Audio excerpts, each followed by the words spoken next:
ఓం అజ్ఞానతిమిరాంధస్య జ్ఞానాంజనాశలాకయా చక్షుర్మిలితమేన తస్మై శ్రీ గురవే నమః. శ్రీచైతన్యమనోభీష్టం స్థాపితం येन భూతలే స్వయం రూపా కదా మह्यं స్వయం రూపా స్వయం శ్రీచైతన్యమనోభీష్టం స్థాపితం येन భూతలే స్వయం రూప కదా మह्यं దదాతి స్వపదాంతికం. వందే శ్రీగురో శ్రీయుతపదకమలం శ్రీగురూన్ వైష్ణవాంశ శ్రీరూపం సాగ్రజాతం సహగణ రఘునాథాన్వితం తం సజీవం సాద్వైతం సావధూతం పరిజన సహితం కృష్ణ చైతన్య దేవం శ్రీరాధా కృష్ణ పాదాన సహగణ లలితా శ్రీ విశాఖాన్వితాశ్చ. హే కృష్ణ కరుణా సింధో దీనబంధో జగత్పతే పగుదేవి. హే కృష్ణ కరుణా సింధ దీనబంధో జగత్పతే గోపేశ గోపికా కాంత రాధాకాంత నమోస్తుతే. తప్త కాంచన గౌరాంగి రాధే బృందావనేశ్వరి వృషభానుసుతే దేవి ప్రణమామి హరిప్రియే. అది పైకి కృష్ణ అదే నమో విష్ణుపాదాయ నమో విష్ణుపాదాయ కృష్ణ ప్రేష్టాయ భూతలే శ్రీమతే భక్తి వేదాంత స్వామిని ఇతి నామినే. నమస్తే సరస్వతీ దేవే గౌరవాణి ప్రచారిణే నిర్విశేష శూన్యవాది పాశ్చాత్య దేశతారిణే. వాంఛాకల్పతరుభ్యశ్చ కృపా సింధుభ్య ఏవ చ పతితానాం పావనేభ్యో వైష్ణవేభ్యో నమో నమః. శ్రీకృష్ణ చైతన్య ప్రభు నిత్యానంద శ్రీ అద్వైత గదాధర శ్రీవాసాది గౌర భక్త బృంద. హరే కృష్ణ హరే కృష్ణ హరే కృష్ణ కృష్ణ కృష్ణ హరే హరే హరే రామ రామ రామ హరే హరే. నెక్స్ట్ మాత జయ జయ జయ నిత్యానంద జయ అద్వైత చంద్ర జయ గౌర భక్త వృంద. జయ జయ శ్రీకృష్ణ చైతన్య శ్రీ చైతన్య జయ నిత్యానంద జయ అద్వైత చంద్ర జయ గౌర భక్త వృంద. జయ జయ శ్రీ చైతన్య జయ నిత్యానంద జయ అద్వైత చంద్ర జయ గౌర భక్త వృంద. ఓం నమో భగవతే వాసుదేవాయ. ఓం నమో భగవతే వాసుదేవాయ. ఓం నమో భగవతే వాసుదేవాయ. థ్యాంక్ యూ మాతాజీ. హరే కృష్ణ. చెప్పండి. రాదు మాతాజీ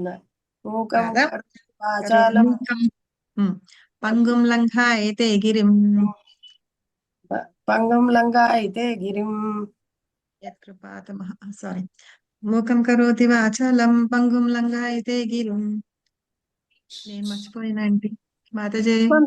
వాచారం పంగుం లంఘాయతే గురుం యత్కృపాతమహం వందే శ్రీ గురుం దీనచారిణం పరమానందం మాధవం శ్రీ చైతన్య ఈశ్వరం. యత్కృపాతమహం వందే శ్రీ గురుం దీనచారిణం పరమానంద మాధవం శ్రీ చైతన్యం ఈశ్వరం. కరెంట్ లేదు, కరెక్ట్ గా జాయిన్ అయ్యాను, కరెక్ట్ గా కరెంట్ పోయింది. ఇటు అటు అయిపోతుంది, అటు ఇటు తిరగడానికి. మొబైల్ నుంచి ఇందాక పెట్టుకున్నా. పద్మజ మాతాజీ ఇక్కడ కనీసం ఒకవేళ నాదేమన్నా డిస్కనెక్ట్ అయితే ఏమన్నా అయితే మీరు కంటిన్యూ చేయండి. నిన్న మీరు చెప్పిన ప్రభుపాదాలు చెప్పమంటారా మాతాజీ? ఏది మాతాజీ? చెప్పారు కదా మీరు ప్రభుపాదాలు. ప్రభుపాద ప్రణామ మంత్రం. ప్రణామ మంత్రం కాదు మాతాజీ, నిన్న మనం చదువుకున్నాం కదా 2 పేజీలు. సమ్మరీ చెప్తారు, చెప్పండి. ఆయన అదేంటి గాంధీ గారి దగ్గరికి వెళ్ళారు. గాంధీ గారి దగ్గరికి వెళ్ళి ఆయన ఆదర్శాలు అవి నచ్చాయి. ఆ గాంధీ గారు భగవద్గీత పట్టుకుని దాని ప్రకారం చేస్తుంటే ఈయన దీంట్లో భగవంతునికి సంబంధించిన చేస్తుంటే ఈయన అది ఆకర్షణ అయ్యారు అభయ్ గారు, అంటే శీల ప్రభుపాద. అయితే వారేమో దాని వల్ల ఏం చేశారంటే ఆయన చదువుతున్న డిగ్రీ ఆయన గాంధీ గారు చదువు మానేమని అన్నారు. దాంతో ఆయన డిగ్రీ చదవడం మానేశారు. 3 ఇయర్స్ చదివి 1 ఇయర్ మానేశారు 4th ఇయర్లో. అయితే కొన్నాళ్ళు పోయిన తర్వాత మళ్ళీ జీవనోపాధికి ఉండాలి కదా అని చెప్పేసేసి అప్పుడు మళ్ళీ ఆ డిగ్రీ కంప్లీట్ చేశారు. కానీ విదేశీ వస్తువులు బహిష్కరించాలి అన్న ఒక ఉద్దేశంతో ఆయన ఆ సర్టిఫికేట్ తీసుకోవడం మటుకు తీసుకోలేదు. వాళ్ళ నాన్నగారు మటుకు గాంధీ గారు దాంట్లో తిరుగుతున్నా పెద్ద అభ్యంతరం చెప్పలేదు. కానీ ఈయన భవిష్యత్తు ఏమైపోతుందో ఇంకా అసలు బెంగ పెట్టుకునేవారు. అది అప్పుడు వారి స్నేహితులు డాక్టర్ కార్తిక్ గారు ఉన్నారు. ఆయనేమో సైంటిస్ట్, ఆ చంద్రబోస్ గారు, కార్తిక్ చంద్రబోస్ గారు సైంటిస్ట్ గారు అయితే అప్పుడు ఆయన ద్వారా ఆయన లాబొరేటరీస్ లో జాబ్ ఇప్పించారు. అది చేసేవారు ప్రభుపాద, ఆ ఉద్యోగం చేసేవారు. ఆయన ఒకసారి ఆయన ఒక స్నేహితులు ఆయన గౌడీ మఠ తీసుకెళ్లారు. అక్కడ ఆయన గురువు గారైన శీల భక్తి సిద్ధాంత సరస్వతి గారితో పరిచయం ఏర్పరిచారు.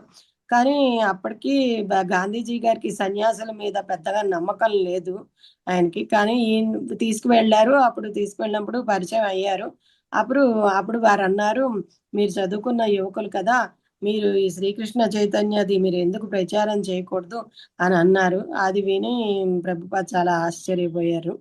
అయితే తర్వాత ఏమో బ్రిటిష్ పాలన ఇప్పుడు జరుగుతోంది కదా, ఈ బ్రిటిష్ పాలనలో మనం పరిపాలన ఉన్నాము, ముందు మనకి స్వాతంత్రం రావాలి, అప్పుడు కదా ఇది చెప్తే ఎవరైనా వింటారు. అంతే తప్ప ఇప్పుడు పరిపాలన వేరే పాలనలో ఉండి మనది ఇది ఫాలో అవ్వమంటే ఎవరు వింటారు అని అన్నారు శీల ప్రభుపాద్ గారు. అంటే అప్పుడు సిద్ధాంత సరస్వతి గారు అన్నారు, ఎవరు పాలించినా ఎలాంటి పరిస్థితులైనా సరే ఇది వింటారు, దానికి దీనికి సంబంధం లేదు అన్న దాని వరకు నేను విన్నాను మాతాజీ. Thank you. అక్కడ మళ్ళీ ప్రభుపాద ఏం చేశారంటే ఖద్దరు దుస్తులు, అప్పుడు మనం విదేశీ వస్తువుల బహిష్కరణ చేస్తూ ఉన్నాం కదా, అప్పుడు అవన్నీ వేసుకునే వాళ్ళం కాదనమాట. గాంధీది నూలు వడుకుతూ ఆ ఖద్దరు బట్టలు వేసుకోమన్నారు కదా, అవి వేసుకొని ఆయన అవి వేసుకొని భక్తి సిద్ధాంత సరస్వతి ఠాకూర్ దగ్గరికి వెళ్ళారు కదా. అయితే అందరి మనసుల్లోనూ అదే క్వశ్చన్ ఉంది. కాకపోతే ఏంటంటే ప్రభుపాద అడిగారు అనమాట. సో వాళ్ళైతే సవాల్గా వేసేవారు, ఈయనేమో క్వశ్చన్ లాగా. మామూలుగా అంటే క్వశ్చన్ అంటేనే సవాల్ తెలుగులో, కాకపోతే సవాల్ అంటే ఏంటంటే నేను నీకు సవాల్ విసురుతున్నాను, నువ్వు అటాక్ చేయి అన్నట్టుగా మనం చేయడం అనమాట. కానీ ఇక్కడ ఈయన వినమ్రంగా క్వశ్చన్ అడిగారు అనమాట. క్వశ్చన్ అడిగిన దానికి భక్తి సిద్ధాంత సరస్వతి ఠాకూర్ ఆయనకి సమాధానం చెప్పారు. ఇది ఒకసారి నామామృత చెప్పుకుందాం. మనం చాంటింగ్ చేస్తున్నాం కదా. సో మనం నిన్న ఏం చెప్పుకున్నాము, సంకీర్తన అనేది ఇది సుఖదేవ్ గోస్వామి పరీక్షిత్ మహారాజ్ కి చెప్పారు అని చెప్పుకున్నాం కదా. ఇక్కడ ఇదేంటంటే చైతన్య మహాప్రభు సనాతన గోస్వామికి చెప్తున్నారనమాట. ఇది చైతన్య చరితామృతలో మధ్యలీలలో 20.339 శ్లోకంలో ఉంది. చైతన్య మహాప్రభు ఏం చెప్తున్నారంటే, సనాతన గోస్వామి సంకీర్తన అనేది కలియుగం యొక్క ధర్మం అని చెప్పి, కలియుగ మన ఇది ఏంటంటే, in Kaliyuga the occupational duty of the people is to chant congregationally the holy name of Krishna. Congregation అంటే అందరం ఒక సామూహికంగా ఉండి హరే కృష్ణ మహామంత్రాన్ని జపించాలి అని చెప్పేసి చెప్తున్నారు అనమాట. ఎందుకు అంటే కలియుగంలో నానా రకాలైన ఇవితోటి ఉన్నాయి కదా, అయితే వాటిల్లో ముఖ్యమైనది మంచి ధర్మం ఒకటి ఉందట. ఏంటంటే భగవంతుడి నామాన్ని జపించితేనే మనము లిబరేట్ అయిపోతాం, ముక్తి పొందుతామని చెప్పేసి నిన్న చెప్పారు సుఖదేవ్ గోస్వామి. సో అందుకని ఏంటంటే కలియుగంలో ఎవరైతే ఉన్నారో వాళ్ళందరూ కూడా ప్రతి వాళ్ళు దానికి ఒక పెద్ద నియమాలు ఏమి కూడా లేవన్నమాట. మనం ఎలా ఉన్నా జపం చేయొచ్చు, ఏం చేసినా జపం చేయొచ్చు. అలా కలియుగంలో కృష్ణుడి యొక్క నామాన్ని మనం జపం చేయాలి అని చెప్పేసి చెప్తున్నారు. సో మనందరి డ్యూటీ కూడా అదే, కలియుగ ధర్మం కూడా అదే అని చైతన్య మహాప్రభు చెప్తున్నారు అనమాట. అది కాంగ్రిగేషనల్ లో నామ సంకీర్తన అనేది గ్రూప్ గా కూడా ఉండి సామూహికంగా కూడా చేస్తూ ఉండాలి అని చెప్పి చెప్పారు. శ్రీనామామృతికి జయ. భక్తి సిద్ధాంత స్వామి ప్రభుపాద రాశారు అనమాట. సో మనం ఇవాళ ఇది స్టార్ట్ చేసుకుందాం, చదవడం. నాకు మధ్యలో ఎక్కడన్నా ప్రాబ్లం వచ్చి కరెంట్ ఇది మధ్యలో కట్ అయిపోతే గనక పద్మజ మాతాజీ దగ్గర ఉంది, చదవడానికి షేర్ చేస్తారు. పంప మాతాజీ ఉన్నారు, చూడండి.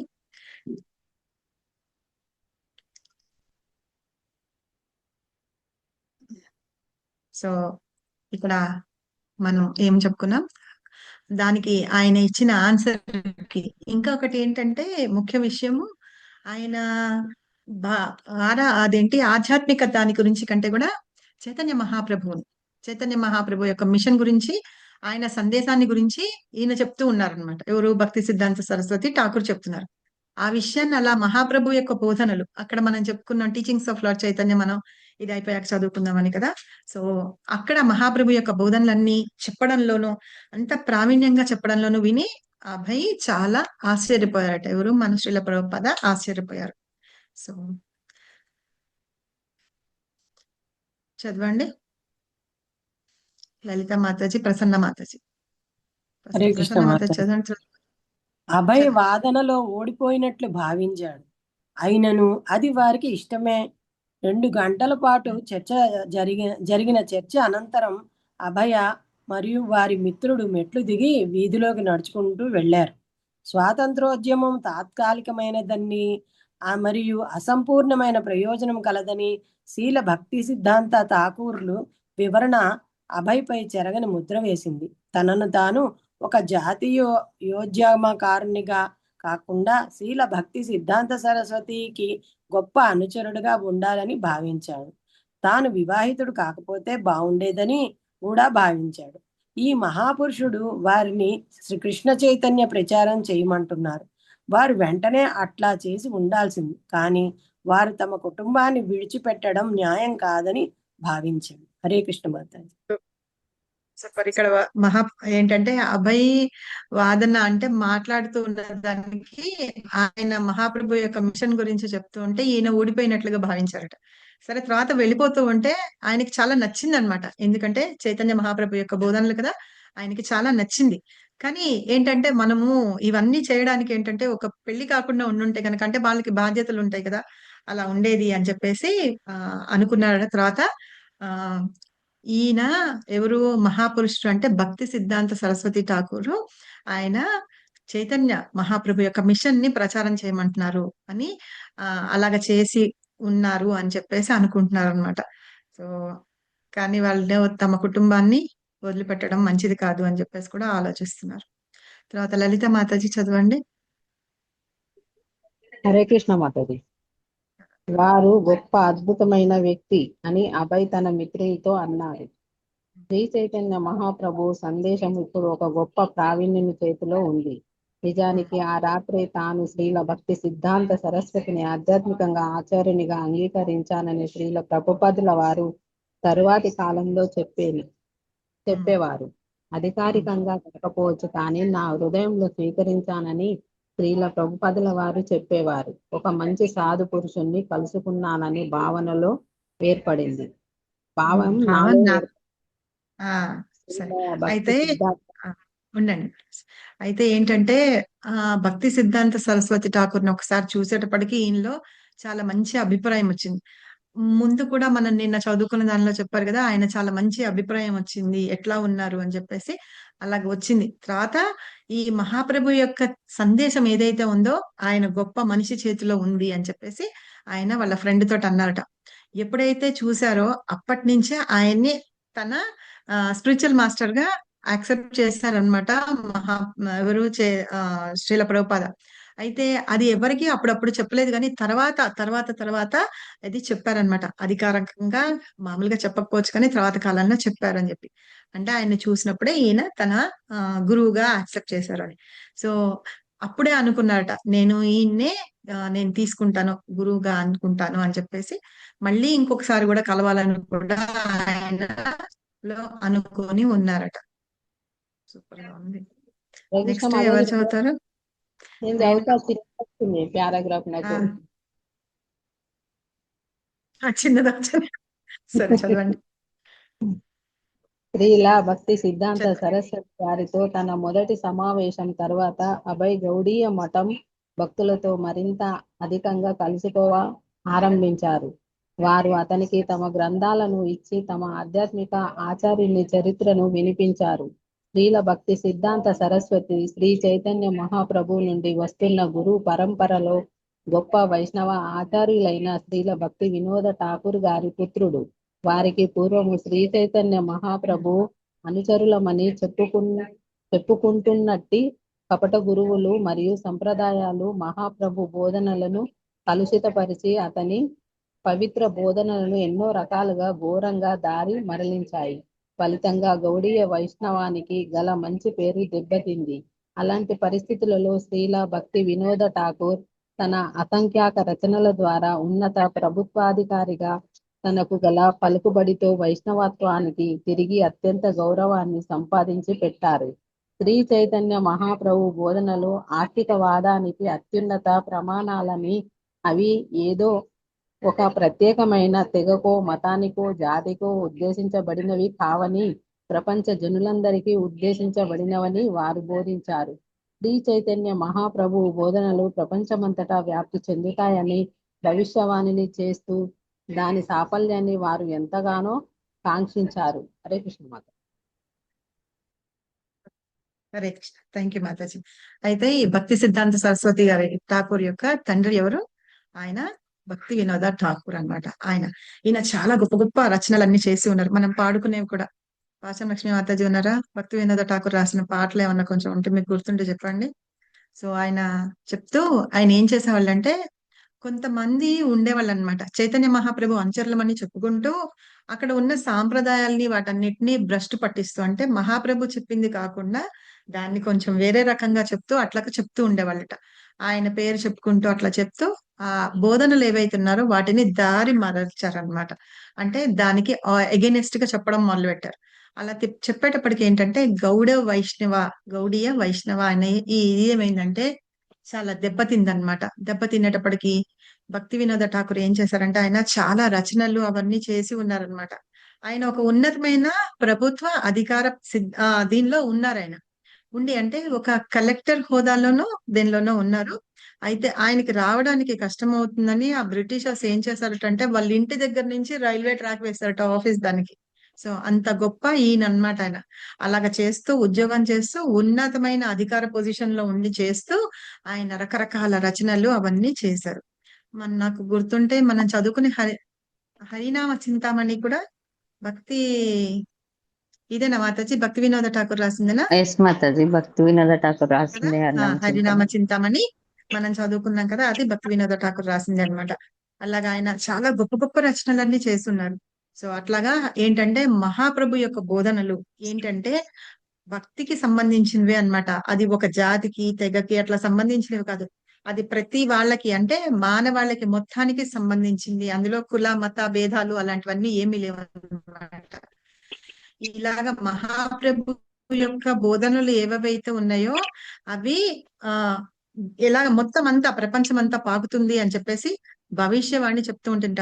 ఇంకా ఈ భక్తి సిద్ధాంత సరస్వతి ఠాకూర్ ఏంటంటే ఆయనకి ఈ ఏంటంటే ముందు జరుగుతేది అలాగా ఇవన్నీ కూడా తెలుస్తాయి. ఏమంటారు, జాతకాలు చెప్పడం అలాంటివన్నీ ఉంటాయి చూసారా, అలాంటివన్నీ కూడా ఆయనకి తెలుసు అనమాట.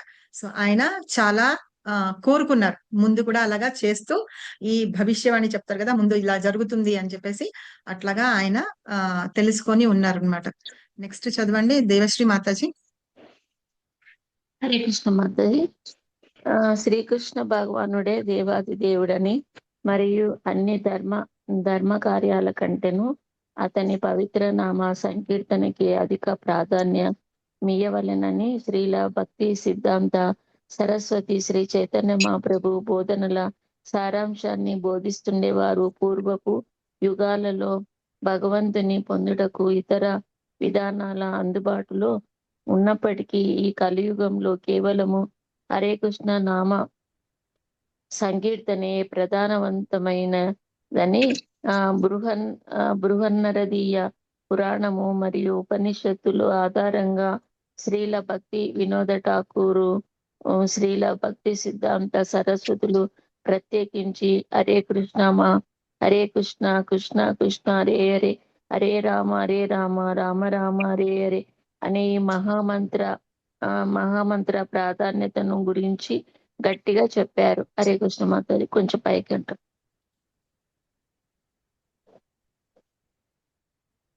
చెప్పారు అభయ్కు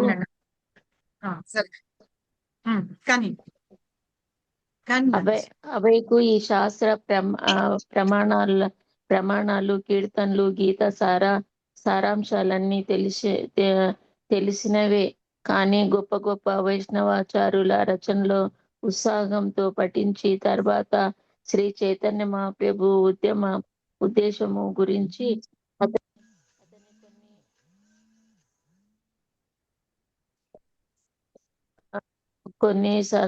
నూతన నూతన అనుభూతులు కలిగెను. వైష్ణవ సంస్కృతి లోతును మరియు అనేక దుఃఖాలతో నిండి ఉన్నట్టి ఈ కలియుగంలోని ప్రజలు అది ఎంతో ప్రభావవంతంగా అత్యున్నత సంక్షేమాన్ని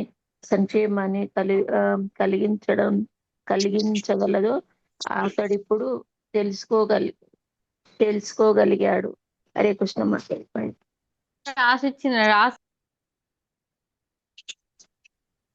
ఇక్కడ వరకు ఆగింది మాతాజీ, పైకి వెళ్ళారు.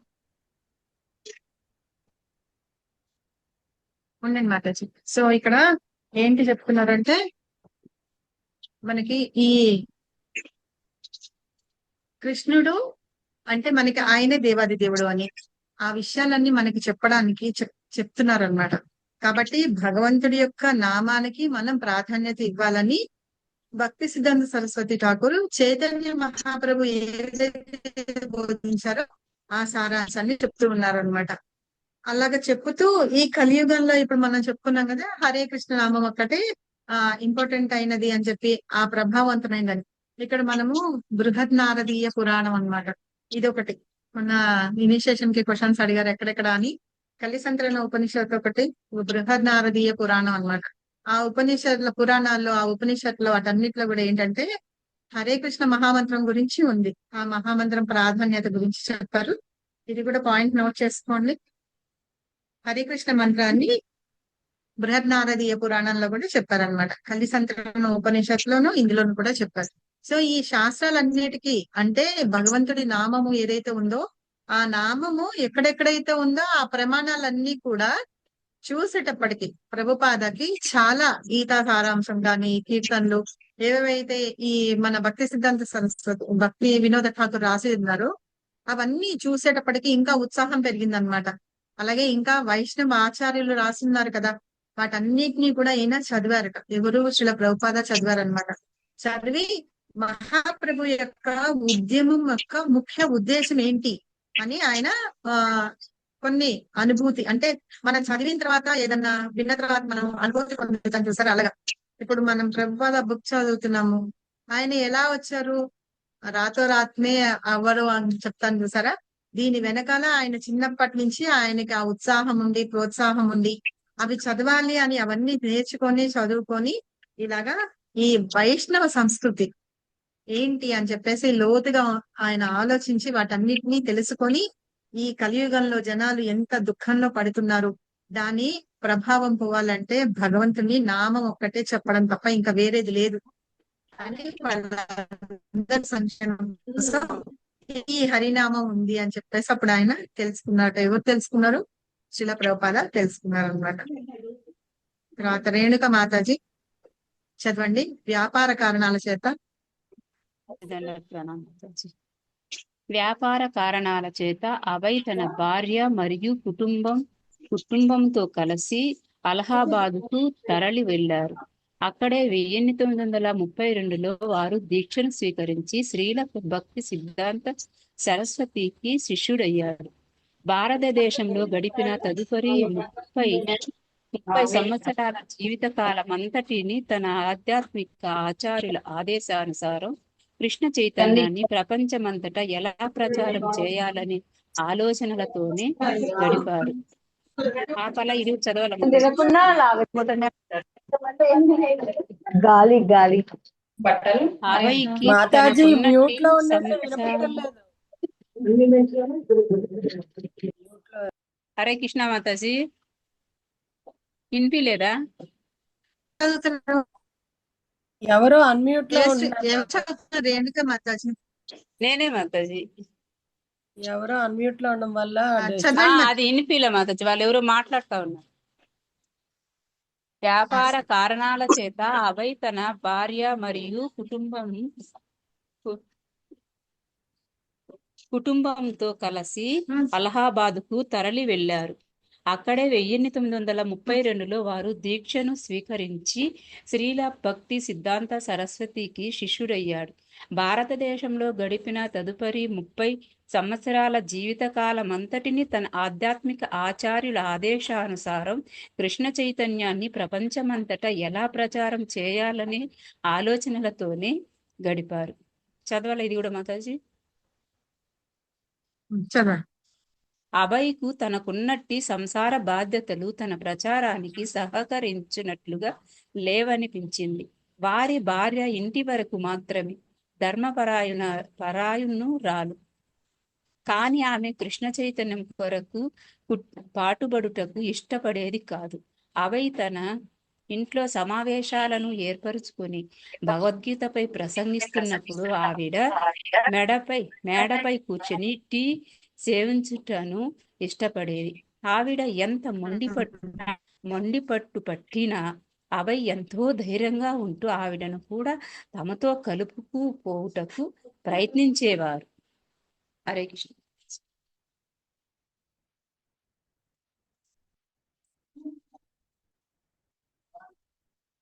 హరే కృష్ణ. మాతాజీ మీరు మ్యూట్ లో అయిపోయారు. ఓకే. సో ఆయన వ్యాపారం అలహాబాద్ కి వెళ్తారు అన్నమాట.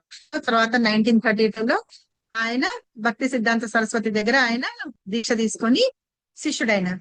తర్వాత 30 సంవత్సరాల జీవితకాలంగా ఆయన ఆధ్యాత్మిక ఆచార్యుల ఆదేశానుసారం కృష్ణ చైతన్యాన్ని ప్రపంచం అంతటా ప్రచారం చేయాలనే ఆలోచనలతోటి గడిపి ఉన్నారనమాట. అయితే ఆయనకి సంసార బాధ్యతలు ఉన్నాయి కదా, అవన్నీ ప్రచారం చేయడానికి అడ్డంకులుగా ఉండేవన్నమాట.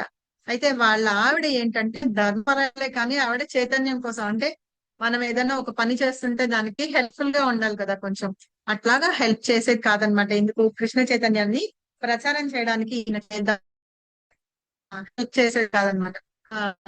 అప్పుడు ఏం చేసేవారట, ఇంట్లోనే భగవద్గీత మీద ప్రసంగాలు అవి చెప్తూ ఉండేవాట. అలా ప్రసంగాలు అవి చెప్తున్నప్పుడు ఆవిడ డాబా మీద కూర్చొని టీ తాగుతూ ఉండేవిట. సో ఆవిడ ముందు పట్టుదల అవన్నీ చూసి అబ్బాయి ఏంచి మాట్లాడేవారు కాదట, కానీ ధైర్యంగానే ఉంటూ ఆవిడతో అట్లాగే ఉంటూ ఉండేవారట. తర్వాత అన్నకుమారి మాతాజీ చదవండి. హరే కృష్ణ మాతాజీ.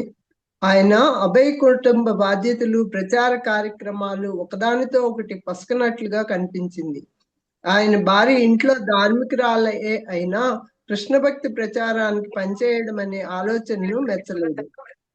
అభయ్ తమ ఇంట్లో భక్తి ప్రచార కార్యక్రమాలు ఏర్పాటు చేసి, ఇది అయిపోయిందేమో కదా పేరా, ఔషధాల విక్రేత ముందుగా అభయ్కు ప్రత్యేకించి సేల్స్ మెన్ గా అభయ్ ప్రత్యేకంగా ఉత్తర భారతదేశంలో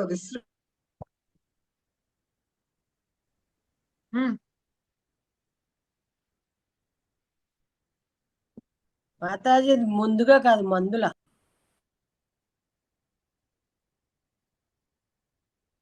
అభయ్ తన నాకు వినిపించట్లేదు నెట్వర్క్ మాతాజీ వినిపించట్లేదు. అరుణ మాతాజీ. అవును, నెట్వర్క్ కట్ అయిపోతుంది. అభయ్ తన గురువు గారితో కలిసి ప్రయాణాలు చేయలేకపోయినా లేదా తరచుగా ఆయన్ని చూడలేకపోయినా గురుదేవుడు కలకత్తాకు వచ్చినప్పుడు అవకాశం కొద్దీ తాను కూడా అక్కడికి వ్యాపార ప్రయాణం ఏర్పాటు చేసుకునేవారు. ఆ విధంగా ఆయన తర్వాత 4 ఏళ్లలో దాదాపుగా 1 డజన్ సార్లు గురుదేవుని దర్శనం చేసుకోగలిగారు. శ్రీల భక్తి సిద్ధాంత సరస్వతి ఠాకూర్లు ఇతరుల సిద్ధాంతాలకు విరుద్ధంగా ఎంత తీవ్రంగా వాదించేవారంటే, ఆయన ఒంటరిగా కూర్చుని ఉంటే సొంత శిష్యులు కూడా ఆయన దగ్గరికి వెళ్ళడానికి జంకేవారు. అభయ్ కూడా ఆయనతో సాంగత్యం తక్కువగానే ఉండేది. అయినప్పటికీ సరస్వతి ఠాకూర్లు ఆయన పట్ల దయతోనే వర్తించేవారు. నేను ఆయనతో కాస్త చనువుగా మాట్లాడేవాడిని కాబట్టి నా దైవీ సోదరులు ఒక్కొక్కప్పుడు నన్ను విమర్శిస్తూ దేవతలే వెళ్ళడానికి భయపడే చోటుకు మూర్ఖులు పరుగు పెట్టినట్లుగా ఉంది ఇతని వ్యవహారం అనేవారు. మూర్ఖుడినే కావచ్చు, మంచిదే, అయినా ఇదే నా స్వభావం అనుకునేవాడిని. మా గురు మహారాజు గారు నా పట్ల ఎంతో ఆప్యాయంగా ఉండేవారు అని శ్రీల ప్రపాదులు తదనంతర కాలంలో ఈ విషయాన్ని గుర్తు చేసుకునేవారు.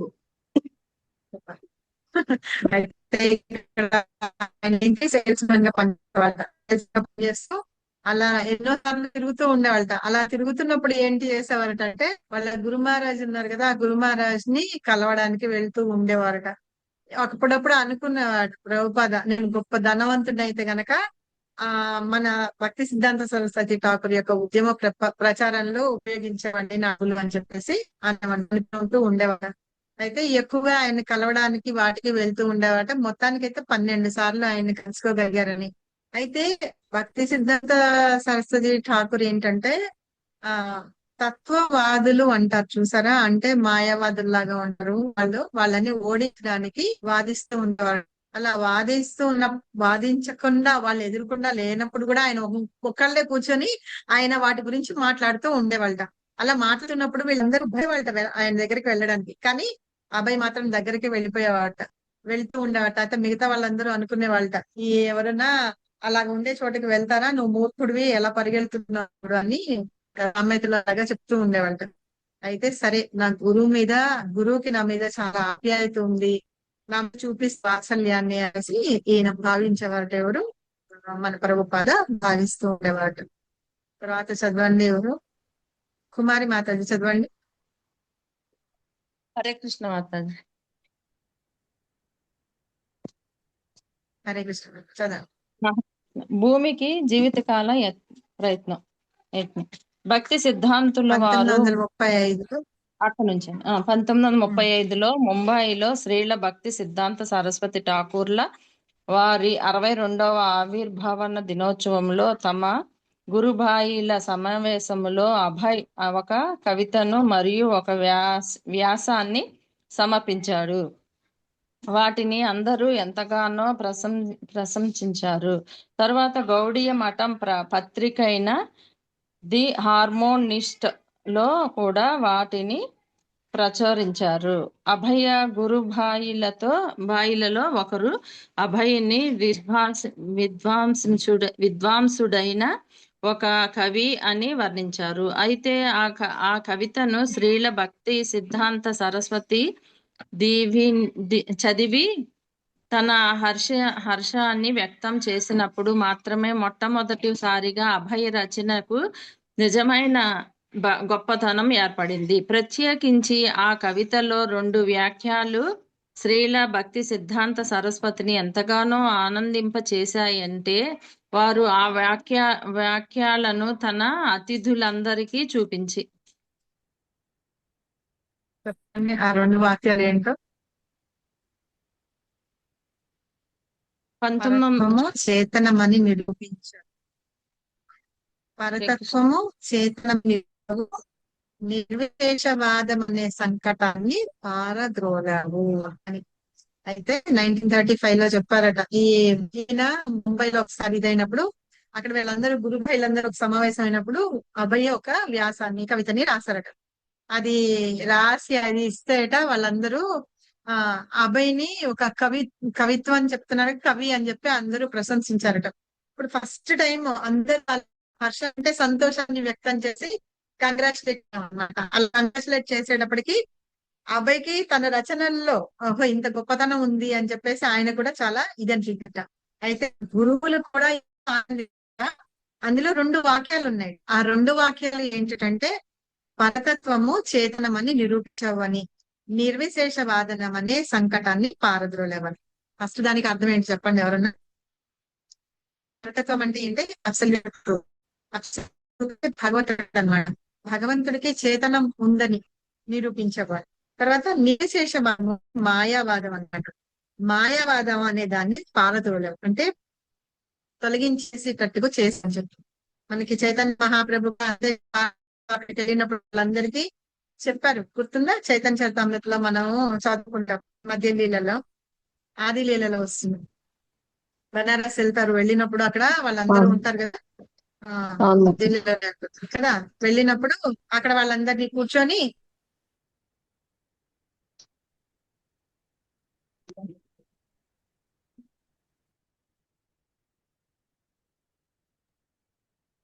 పవర్ పోయిందా మాతాజీకి?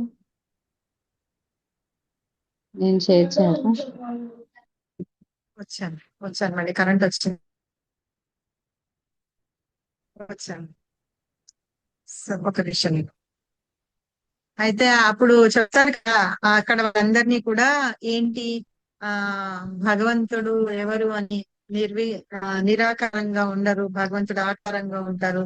ఆయన ఏంటి అని చెప్పేసి ఆ మాయావాదులందరి ఆ ఆ ఆలోచనలు కానీ వాళ్ళ తత్వాన్ని కానీ పోగొట్టేటారన్నమాట. పోగొట్టి వాళ్ళందరూ కూడా హరే కృష్ణ నామాన్ని జపం చేసేటట్టుగా చేస్తారు మహాప్రభు. ఆ వాక్యాలు ప్రకాశానంద్ ఇక్కడ వచ్చినాయి అన్నమాట. ప్రకాశానంద్ ఇంకా మహారాష్ట్రియన్ ప్రకాశానంద బ్రాహ్మణ్. సరస్వతితో పాటు ఆ బ్రాహ్మణ్ తీసుకుని అక్కడ చాలా ఉంటారు కదా మాతాజీ. ఆ, వాళ్ళందరూ ఒక్కసారి ఏంటి నువ్వు మాకు ఏం చేసావు, మాకు ఏం చేసావు అని హరే కృష్ణ మంత్రం అనేది ఒక పెద్ద ఇది అయినట్టు వాళ్ళందరూ పిచ్చివాళ్ళగా అయిపోయారు. మహాప్రభు ఏం చేస్తావు అని అడుగుతారు కదా. వాళ్ళందరూ ఈయన చెప్పిన మాటలన్నీ వెళ్ళి వాళ్ళందరూ కూడా హరే కృష్ణ మాట్లాడడం మొదలు పెడతారు అనమాట. అలా ఉన్న తర్వాత ఎక్కువ రోజులు వారణాసిలోనే ఉంటారు మహాప్రభు. అక్కడ ఉండి వాళ్ళందరినీ మాయావతులందరినీ భక్తులుగా చేసిన తర్వాత అటు నుంచి వెళ్ళిపోతారు అనమాట. చాలా మంది ఉన్నారట వారణాసిలో. సో అందరూ ఏంటంటే ఆ ఆ వాళ్ళు సన్యాసాలు తీసుకున్నా సరే ఏంటంటే వేదాంతాలు చదవాలి అంతే ఉంటారు తప్పించి భగవంతుడి నామాన్ని జపించడము చేయడము అట్లా ఏమీ ఉండదు అనమాట. అదే మహాప్రభుని వాళ్ళందరూ చూసి నవ్వుతారు సో అలాగనమాట. పరతత్వము అంటే అబ్సల్యూట్ ట్రూత్ అన్నమాట. అంటే భగవంతుడికి ఏదంటే చేతనం ఉంది అని చెప్పి నిరూపించారు. ఇప్పుడు చూడండి మనం పుస్తకాలు ఇవన్నీ ఉంచేస్తాం చూసారా, ఇక్కడ వీటిల్లో చేతన ఉండదు. ఎప్పుడైతే మనం తీస్తామో అప్పుడే అవి ఉంటాయన్నమాట. అలాగా భగవంతుడికి చేతన లేదు అని అనుకుంటారట వాళ్ళందరూ. కానీ భగవంతుడికి చేతన ఉంది అని చెప్పి నిరూపించారట. మనం భగవద్గీతలో చదువుతున్నా భగవంతుడి విభూతులు ఎక్కడెక్కడ ఉన్నాయని, మనం తాగే నీళ్లలో టేస్ట్ భగవంతుడని, అలాగే మనకి సూర్యుడి నుంచి వస్తుంది కదా కాంతి, అందులో కూడా నేను ఉన్నానని, ప్రతి మనిషిలో ఉన్న శక్తిని కూడా నేనే అని, అందరి హృదయాల్లో పరమాత్మగా కూడా భగవంతుడు ఉన్నారని చెప్తుంటారు చూసారా అట్లాగా. సో ఇవన్నీ చెప్తారట. అలా వాళ్ళందరినీ ఇచ్చేసారు అని. తర్వాత నెక్స్ట్ ఎవరు చదువుతారు? చదవని వాళ్ళు ఎవరున్నారు ఇంకా? చదవరా మాతాజీ? కృష్ణకుమారి మాత చదవరా? నేను చదవాలా మాతాజీ? చదువుతారా? నేను చదవనా మాతాజీ? చదవండి. చదువు. నేను అంటున్నారు నాకు ఎవరి పేర్లు తెలియట్లేదు ఎవరు అని. నేను చదవలేదు అన్న మాతాజీ. పద్మజ మాతాజీ చదువుతారు. పద్మజ మాతాజీ తర్వాత కృష్ణకుమారి మాతాజీ చదవండి. తర్వాత ఇందాక ఎవరు నేను చదువుతానన్నారు? నేను మాతాజీ వరలక్ష్మి. అనితా తోట మాతాజీ. వరలక్ష్మి. వరలక్ష్మి. పద్మజ మాతాజీ చదవండి. పద్మజ మాతాజీ ఈ కృష్ణకుమారి మాతాజీ తర్వాత చదువుతున్నా వరలక్ష్మి. మాతాజీ. ఈ సరళమైన కవితలో అభయ్ నిరాకార తత్వవాదాలను ఖండిస్తూ తన గురువు గారు చేసిన ఉపదేశాల సారాన్ని చెప్పగలిగాడు. అభయ్ తన గురువుల మనోగతాన్ని ఎంతగా అవగాహన చేసుకున్నాడో తెలుపుటకు ఇది ఒక నిదర్శనంగా శ్రీల భక్తి సిద్ధాంత గుర్తించారు. అభయ్ రచించిన వ్యాసం కూడా హర్షించేలా ఉందని భావించి వారు తమ అంతరిక భక్తులకు దానిని చూపించారు. అతడు దేనిని రచించిన దాన్ని తప్పకుండా ప్రచురించండి అని ది హార్మోనిస్ట్ పత్రిక సంపాదకుని ఆదేశించారు. చదవాలా ఇంకా మాత్రం?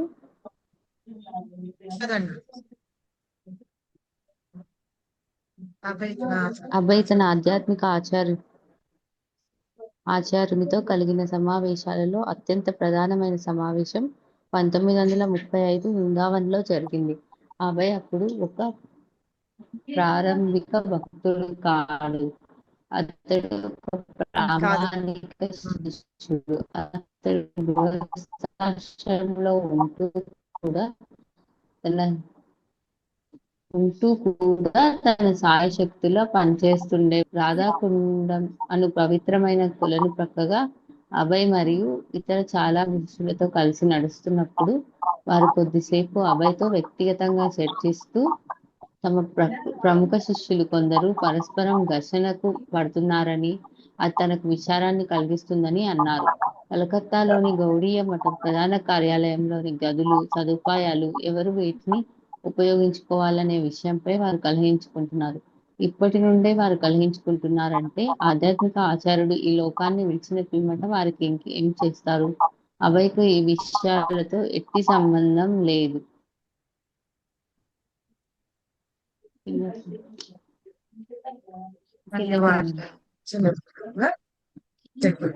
కానీ తన ఆధ్యాత్మిక ఆచార్యుని విచారాన్ని అబ్బాయి కూడా విచారానికి గురయ్యాడు. ఇది మెయిన్ ఇంపార్టెంట్ ఇక్కడ చెప్తున్నాను. ఫస్ట్ 1935 లో జరిగిన ఒక సమావేశం అన్నమాట. అయితే ఇంక నుంచి ఏంటంటే గురువు గారు కూడా చాలా ఆనందించేసి అబ్బాయి ఏం రాసినా ఏం చేసినా సరే ది హార్మోనిస్ట్ పత్రికలో మీరు ముద్రించండి అని చెప్పేసి ఆ సంపాదకుడు ఎవరైతే ఉంటారో వాళ్ళకి చెప్పారట. తర్వాత ఒక మీటింగ్ జరిగింది అనమాట. మీటింగ్ జరిగినప్పుడు బృందావనంలో 1935 లో అక్కడ వెళ్ళినప్పుడు ఇక్కడ అబ్బాయి అప్పుడు ఒక ప్రారంభిక భక్తుడు కాదు అన్నారు అనమాట. కాదు అంటే నియోఫైట్ డివోటీ కాదట ఆయన ముద్రించి చిన్నప్పటి నుంచే ఉన్నది. ఇక భక్తి సిద్ధాంత సరస్వతి ఠాకూర్ యొక్క తన శిష్యుడు అవ్వాలని ఫస్ట్ ఎప్పుడైతే చూసారో అప్పుడే అనుకున్నారు కదా, అలా అన్నమాట. సో అప్పుడు అందుకని ఈయన్ని ఒక ప్రామాణిక శిష్యుడు అని చెప్తున్నారు. ఎవరు? భక్తి సిద్ధాంత సరస్వతి ఠాకూర్ యొక్క శిష్యుడు అన్నమాట. అతను గృహస్థాశ్రమంలో ఉంటూ కూడా తన శాయశక్తుల ప్రయత్నాలు చేస్తూ ఉన్నారు అనమాట. ఎందుకు? ఈ ప్రచారం కోసం అని చెప్పి చేస్తూ ఉన్నారు. తర్వాత భక్తి సిద్ధాంత సరస్వతి ఠాకూర్లు రాధాకుండ తెలుసు కదా మనకి, బృందావనంలో శ్యామ్కుండ్ రాధాకుండ్ రెండు ఉన్నాయన్నమాట. అక్కడ అబ్బాయి ఇంకా కొంతమంది శిష్యులతో ఎవరు భక్తి సిద్ధాంత సరస్వతి ఠాకూర్ నడుస్తూ ఉన్నారు అనమాట. నడుస్తున్నప్పుడు వాళ్ళల్లో కొంతమంది వాళ్ళ గురించి విషయమైన చర్చలు మొదలు పెడుతూ ఒకళ్ళు ఘర్షణ పడుతున్నారు అనమాట. అది చూసేటప్పటికి వాళ్ళకి చాలా విచారం కలిగింది. ఎవరికి? భక్తి సిద్ధాంత సరస్వతి ఠాకూర్కిను అబ్బాయికి వాళ్ళిద్దరికి కలిగిందనమాట. ఆ విషయాలు ఏంటంటే ఆ గౌడీయ మఠలో ప్రధాన కార్యాలయాలు ఉన్నాయి కదా, ఆ కార్యాలయంలో గదులు, ఆ సదుపాయాలు వాటన్నిటిని ఎవరు ఉపయోగించుకోవాలి, ఏం చేయాలనే విషయం మీద వీళ్ళు ఘర్షణ పడుతున్నారు. అలా పడుతూ ఉండేటప్పటికీ ఆ విషయాలు వీళ్ళిద్దరిని చాలా బాధ పెట్టాయి. అలాగే ఆధ్యాత్మిక గురువు ఎవరు? భక్తి సిద్ధాంత సరస్వతి గురి చేశారని. ఇప్పుడు మనకి దీన్ని బట్టి ఏం అర్థమవుతుంది? ప్రభుపాద ఎప్పుడైతే యుఎస్ వెళ్ళారో అప్పుడు కాదు మొదలు పెట్టింది ఆయన భక్తి ప్రచారాన్ని. అంతకు ముందు నుంచి ఆయనలో ప్రచారం చెయ్యాలని ఉండేది, ఏవో చేస్తూ ఉండేవారు. కానీ ఆయనకి ఏమి సరైన ఇవి ఉండేవి కాదనమాట. ఆ సహకారం ఉండేది కాదనమాట భార్య ద్వారా ఇంట్లో. పైగా గృహస్థగా ఉన్నారు కాబట్టి ఆయనకి ఉండేది కాదు. నెక్స్ట్ ఇందాక ఎవరిని చదవమన్నాను? నన్ను అన్నారు మాతాజీ. కృష్ణకుమారి మాత చదవండి. హరే కృష్ణ మాతాజీ. తర్వాత వరలక్ష్మి. తర్వాత శ్రీల భక్తి సిద్ధాంత సరస్వతి అభయ్తో నేరుగా ఇలా అన్నారు. కొన్ని గ్రంథాలను ముద్రించారు. మాతాజీ ఎంతో విచారంగా శ్రీల భక్తి సిద్ధాంత అభయ్ ఎంతో విచారంగా శ్రీల భక్తి సిద్ధాంత అభయ్తో ఇలా అన్నారు. నిప్పు రగులుకున్నది అని అన్నారు. ఏదో ఒక రోజు కలకత్తా గౌడీయ మఠములో రగులు కుంటున్న స్వార్థ ప్రయోజనాలనే నిప్పు మరింతగా వ్యాపించి మఠాన్ని నాశనం చేస్తుంది. అభయ్ అంతా విన్నాడు, కానీ దానికి పరిష్కారం మాత్రం అతనికి కనిపించలేదు. శ్రీల భక్తి సిద్ధాంత ఇలా అన్నారు. ధనం కోసం మందిరం గోడలకు అతికించిన పాలరాళ్లను నిర్మూలిస్తే బాగుంటుంది. నేను అలా చేయగలిగి పుస్తకాలను ముద్రించగలిగితే అది ఎంతో మంచిది. తర్వాత శ్రీల భక్తి సిద్ధాంత సరస్వతి అభయ్తో నేరుగా ఇలా అన్నారు. కొన్ని గ్రంథాలను ముద్రించాలనేది నా కోరిక. నీకెప్పుడైనా ధనం లభిస్తే పుస్తకాలను ముద్రించు. రాధాకుండం ప్రక్కన నిలబడి నీకెప్పుడైనా ధనం లభిస్తే పుస్తకాలను ముద్రించు అని గురువు గారు పలికిన మాటలు తన హృదయంలో నాటుకున్నట్లు అభయ్ గ్రహించాడు. చదవనా మాతాజీ? చిన్నది కొంచెం. 1936 డిసెంబర్ నెలలో శ్రీల భక్తి సిద్ధాంత సరస్వతి ఈ మర్త్యలోకం నుండి తిరోగమించారు. వారు తిరోగమించుటకు నెల రోజుల ముందు అభయ్ వారికి ఒక లేఖ వ్రాశారు. గృహస్థుడుగా తాను తన ఆధ్యాత్మిక చార్యుణ్ణి పూర్తిగా సేవించుకోలేకపోతున్నట్లుగా భావిస్తూ తాను ఇంకను ఏమి చేయాలో తెలుసుకోవాలనుకున్నాడు కనుక వారు నేను చేయగల ప్రత్యేకమైన సేవ ఏదైనా కలదా అని ప్రశ్నించారు. Hare Krishna Mataji. First visit thank you Mataji. First visit లో వెళ్ళినప్పుడు మీరు యువకులు కదా, చైతన్య మహాప్రభు మిషన్ ని మీరందరూ ప్రచారం చేయండి అని చెప్పారు. తర్వాత ఇట్లా ఏంటంటే ఇక్కడ ఉన్న వాళ్ళందరూ ఆ గౌడీయ మఠం ఏదైతే ఉందో ఆ మఠం దాని గురించి దానిలో వాళ్ళకి కావాల్సిన అంటే నేను ఇదిగా ఉండాలి అని చెప్పేసి ఆ వ్యవహారాలన్నీ నిర్వహించే వాళ్ళుగా ఉండాలి, చెయ్యాలి అనే దాని గురించి వాళ్ళందరూ ఘర్షణ పడుతూ ఉండేటప్పటికీ అప్పుడు భక్తి సిద్ధాంత సరస్వతి ఠాకూర్ చాలా బాధపడ్డారు. బాధపడి ఏమనుకున్నారట, నిప్పు రగుల్చుకుంది అని. ఎప్పుడైతే నిప్పు చిన్న రవ్వలాగా ఉంటుంది అనుకోండి, అది మొత్తం వ్యాపించిపోతుంది కదా. సో అది ఎక్కడ అంటే రాధాకుండ దగ్గర ఉన్నప్పుడు మాట్లాడారట. మాట్లాడుతూ చెప్పారట, వాళ్ళు ఎవరైతే ఉన్నారో వాళ్ళు స్వార్థ ప్రయోజనాలకు ఉపయోగించుకుంటున్నారు, అందుకనే నిప్పు రగుల్చుకుంది అని.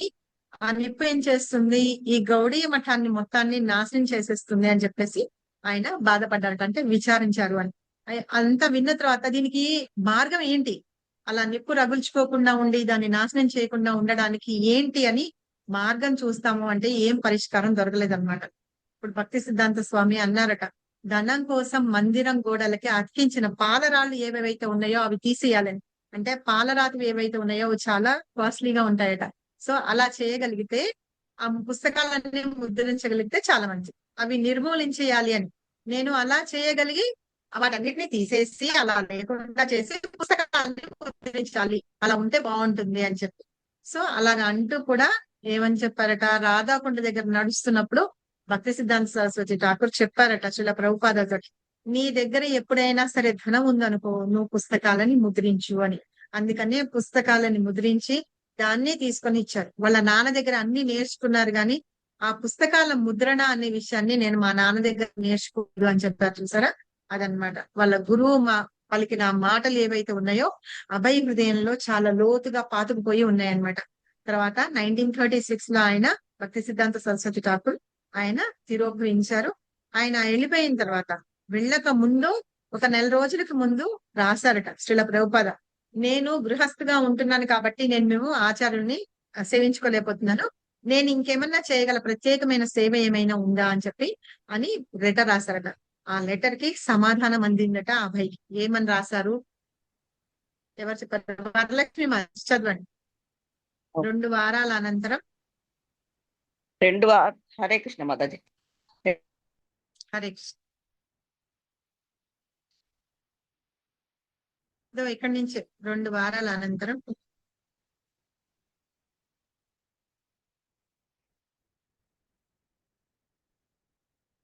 మాతాజీ మీట్లోకి వెళ్తారా? మంచి ప్రచారకుడవు కాగలవనే పూర్తి విశ్వాసం నాకు కలదు. పైకనండి మాతాజీ. 1922లో శ్రీల భక్తి సిద్ధాంతుల వారు. మాతాజీ మళ్ళీ చదవండి ఇక్కడ పైనుంచి 2 వారాల అనంతరం దగ్గర నుంచి చదవండి మళ్ళీ. మాతాజీ 2 వారాల అనంతరము అబ్బాయికి సమాధానం అందింది. బెంగాలీ మరియు హిందీ భాషలు రాని వారికి మన భావాలు మరియు సిద్ధాంతాల గురించి ఆంగ్లంలో నీవు విచారించగలవనే సంపూర్ణ విశ్వాసము నాకు కలదు.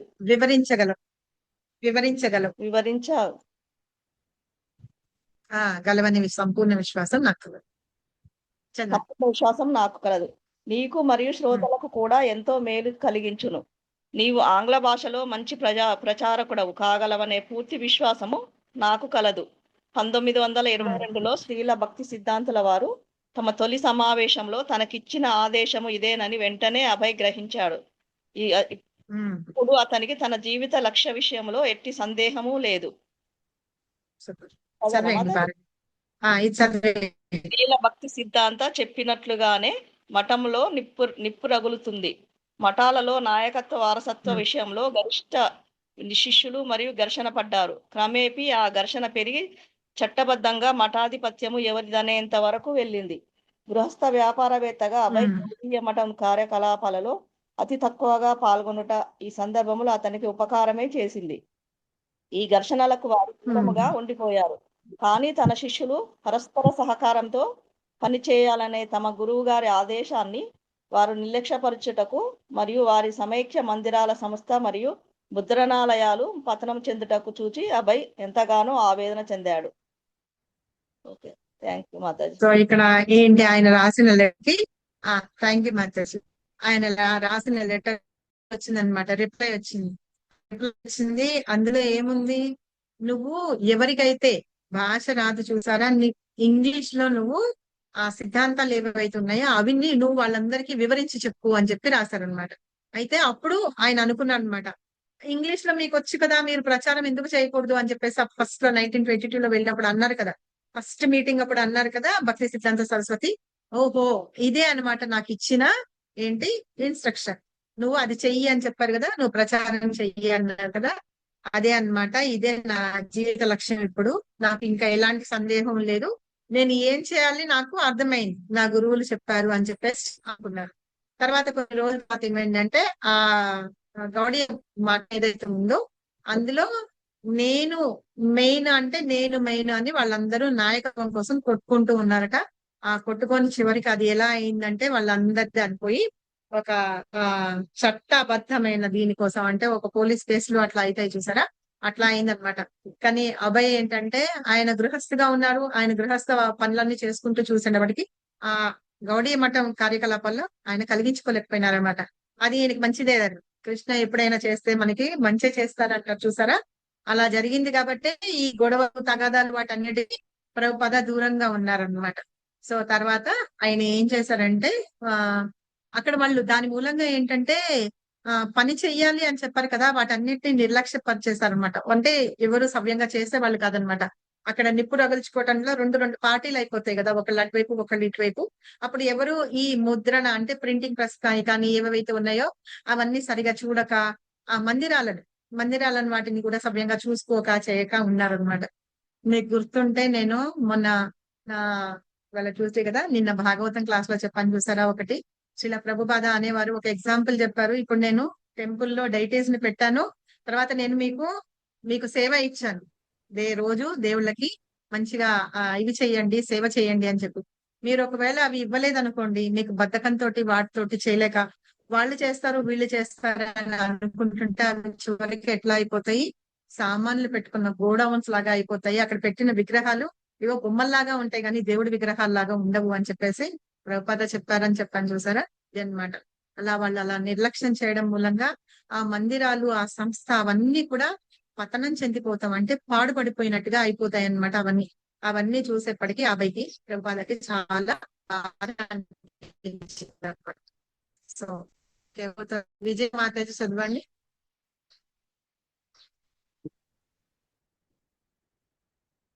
ఇదే కదా మాతాజీ. అప్పుడు మరింత గొప్ప కలహాలతో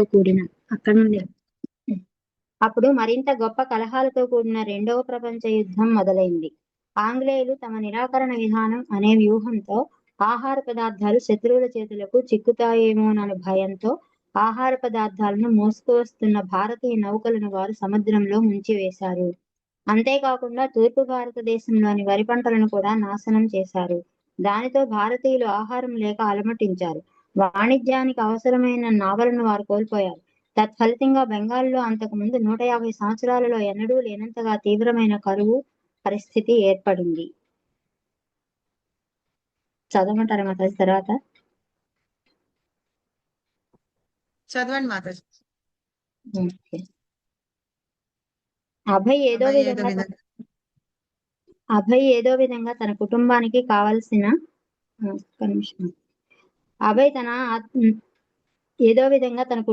కావలసిన ఆహారాన్ని సంపాదించుకోగలిగింది. కానీ నెలల తరబడి దారులకు ఇరుప్రక్కల బహిరంగ ప్రదేశాలలో యాచకులు క్రిక్కిరిసిపోయారు. 4 రాళ్లు పొయ్యిలా పెట్టి దానిపై ఆహారం వండుకొని తిని ఆరుబయటే చెట్ల కింద నిద్రపోవటాన్ని గమనించాడు. ఆకలితో అలమటించే పిల్లలు పిడికెడు ఎంగిలి మెతుకుల కొరకు చెత్తా చెదార్థంతో వెతుక్కొనటం చూశాడు. కొన్నాళ్ల తర్వాత వారు సహజంగానే ఆహారం కొరకు వీధి కుక్కలతో పోట్లాడటాన్ని కూడా వారు చూశారు. క్రమంగా ఆ దృశ్యాలు కలకత్తా నగర వీధుల్లో కనిపించే సామాన్య దృశ్యాలైపోయాయి.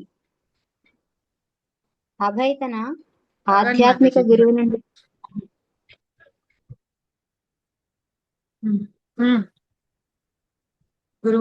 గ్రహించిన బోధనలకు అభయ్ తన ఆధ్యాత్మిక గురువు నుండి గ్రహించిన బోధనల నుండి కరువు కాటకాల వలన కలిగే వేదనలను గ్రహించగలిగాడు. దైవ నిర్ణయం వలన భూమిపై తగినంత ఆహారం ఉత్పత్తి అవుతున్నను మానవుని దురాశ నిర్వహణ లోపం ఈ కష్టాలకు కారణమైంది.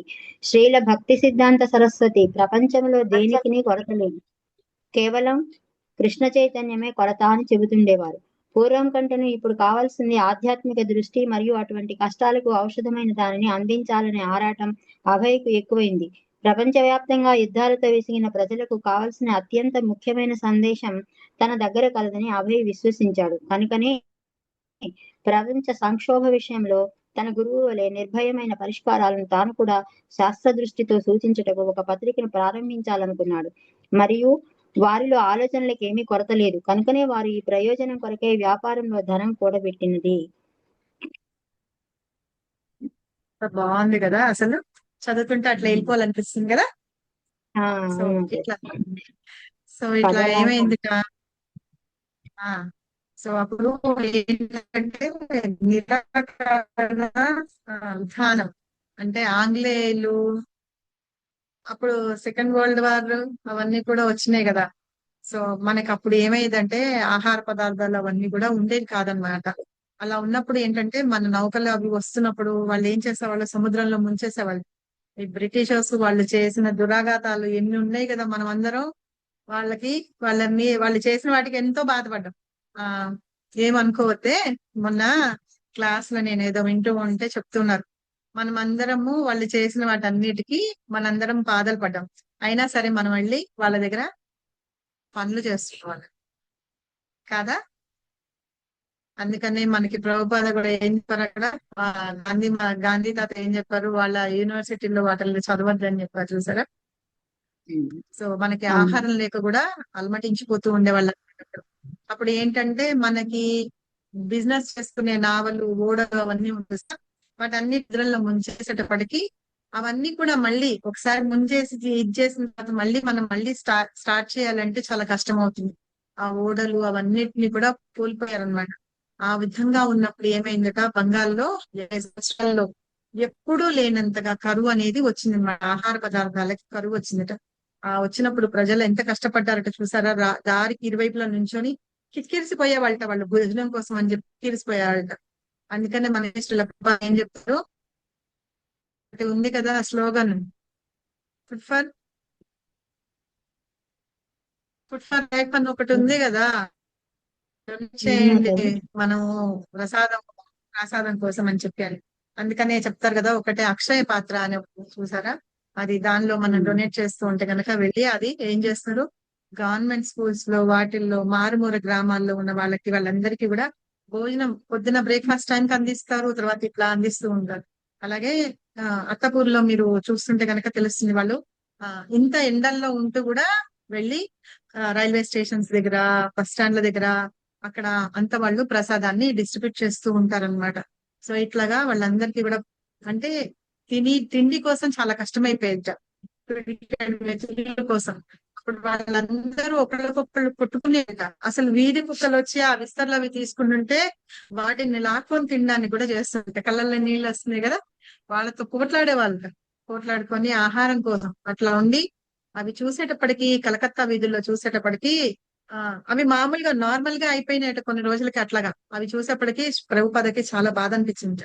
బాధ అనిపించి ఆవేదన కలిగి ఏంటంటే ఇదేంటంటే చెప్తున్నారనమాట, భగవంతుడు ప్రతి వాళ్ళకి ఆహారాన్ని ఇస్తారు.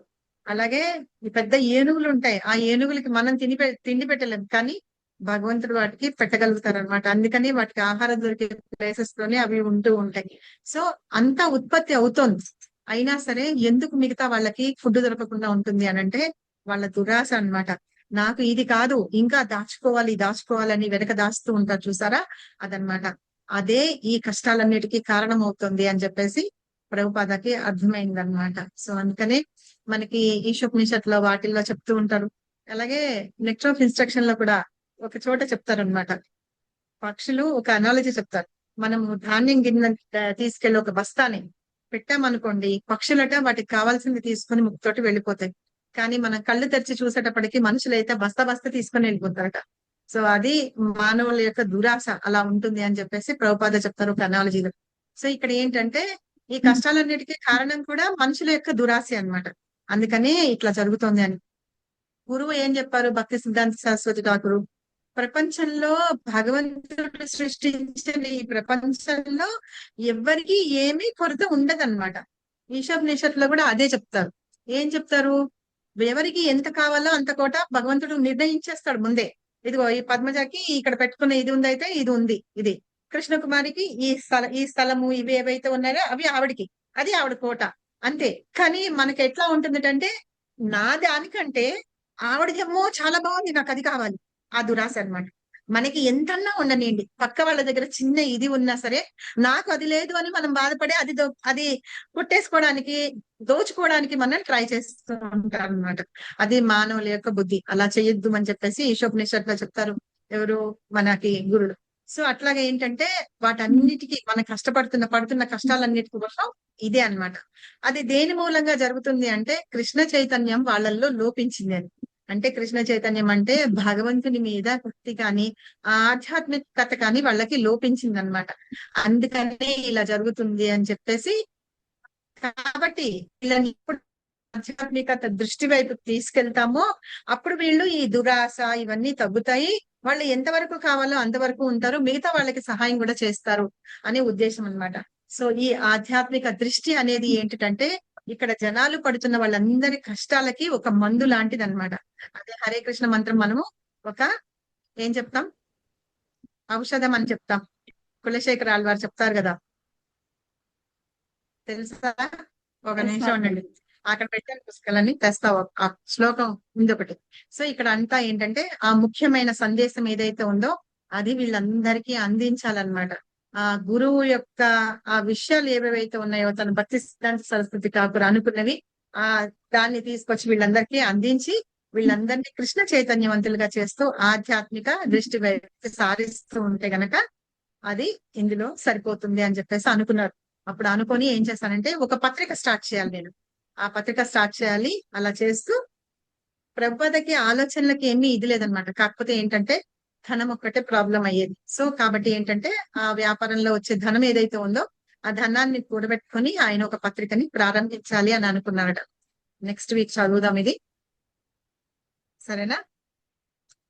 Thank you very much. Doubts ఉన్నాయా? మాతాజీ నిన్న మార్నింగ్ మీరు ఒకటి చెప్పారు, అది ఉపనిషత్తు పేరేంటి మాతాజీ? కలిశంకరావణ? అవును, అది నిన్న చెప్పారు. నిన్న మార్నింగ్ ఆ, ఆ. కలిశంకరావణ అంతేనండి? మాతాజీ చెప్తారు. ఏంటి మాతాజీ ఏంటి? నిన్న ఒక ఉపనిషత్తు పేరు చెప్పారు మీరు, కలిశంకరావణ అదే అండి మాతాజీ? కలిసంత్రణ ఉపనిషత్. కలిసంత్రణ కలిసంత్రణ ఉపనిషత్. కలిసంత్రణ ఇది ఎప్పుడు వినలేదే మాతాజీ, ఉపనిషత్తు పేరు అసలు. భగవద్గీతలో ఫస్ట్ చాప్టర్ లో చాలా ఉంటుంది. ప్రభుపాద సెకండ్ చాప్టర్ లో చూడండి, చదువుతూ ప్రభుపాద మనకి రిఫరెన్సెస్ చెప్తూ ఉంటారు కదా, రిఫరెన్సెస్ చెప్తూ ఉంటారు కదా, అక్కడ చెప్తూ ఉంటారన్నమాట. ఇంకోటి ఇందాక ఏం చెప్పాను, ఆ ఉపనిషత్ పేరు కూడా చెప్పండి. ఏ ఉపనిషత్ అని చెప్పాను మాతాజీ? బృహన్నల పురాణం, బృహన్నల పురాణంలో ఉందని కూడా చెప్పారు. బృహన్నారదీయము. బృహన్నల పురాణం కాదు మాతాజీ, బృహన్నల అంటే అర్జునుడు. బృహద్ బృహత్ నారదీయ పురాణం. బృహత్ నారదీయ పురాణం అన్నమాట. సో మనకి ముకుందమాల స్తోత్రంలో ఒక మంచి శ్లోకం ఉంది. ఆ శ్లోకం ఎవరికైనా తెలుసా? నేను ఎప్పుడు చెప్తూ ఉంటాను ఔషధం అని. సో ఔషధం గురించి చెప్పుకున్నాం. ఏంటంటే ఇది ముకుందమాల స్తోత్రంలో 32వ శ్లోకం అన్నమాట.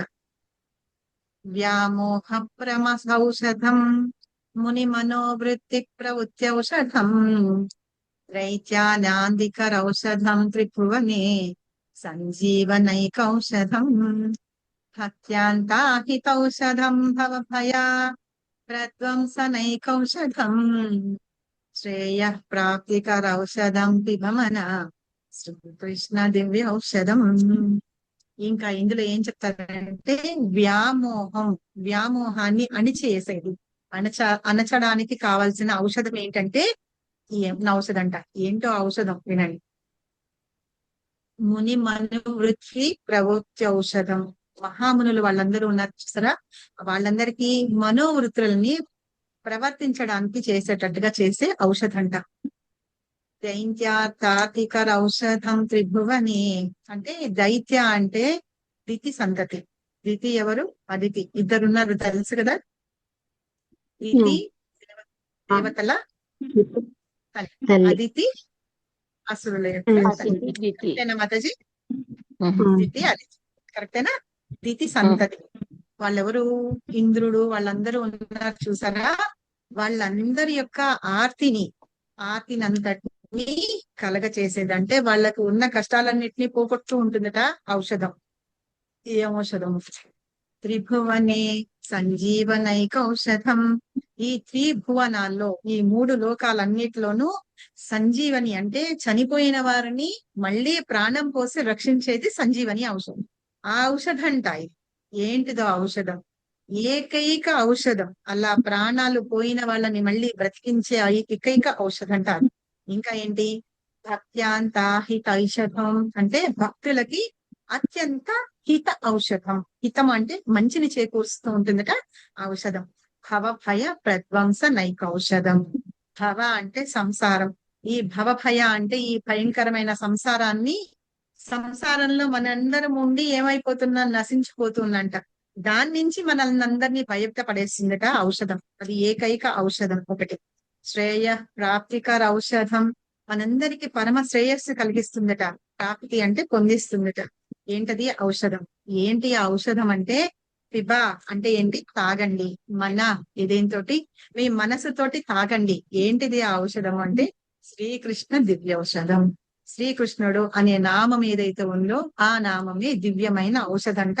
ఆ నామాన్ని మీరు చెప్పండి, చెప్తూ దాన్ని తాగండి. చెవులతోటి తాగుతూ మనసులో నిలుచుకుంటే ఆ ఔషధం అన్నింటికి పని చేస్తుంది అనేసి చెప్తున్నారు అన్నమాట. ఇంకా ఈ రిఫరెన్స్ లో ఇంకొకటి ఏంటంటే 10th క్యాంటోలో మాతాజీ ఫస్ట్ ఇప్పుడు మీరు చాప్టర్ లో చెప్పింది ఎన్నో శ్లోకం మాతాజీ మీరు చెప్పింది ఇప్పుడు? ఔషధం కుందమాల స్తోత్రంలో 32వ శ్లోకం. మొత్తం ఓకేనా? ఎన్ని శ్లోకాలు ఈ మాతాజీ? భగవంతుడి ముకుందమాలలో ఎన్ని శ్లోకాలు మాతాజీ? మొత్తం ఎన్ని శ్లోకాలు ఉన్నాయి మాతాజీ ముకుందమాలలో? కుందమాలలోన ఇందులో 51, 52 ఉన్నాయి. అది నేను 53 గూగుల్లో ఉన్నాయి. చూస్తే వేరేగా ఉంది మీరు చెప్పింది కాకుండా, ఇది అందుకని మనకి దొరుకుతుంది 40 రూపాయలు, 50 53 ఉన్నాయి రూపాయలు మాతాజీ. 53 ఉన్నాయి. 3 శ్లోకాలు ఉన్నాయి. 50 రూపీస్ ఎంతో ఉంటుంది బుక్. అయితే దీన్ని ట్రాన్స్లేషన్ ఏం చెప్పారో చూద్దాం.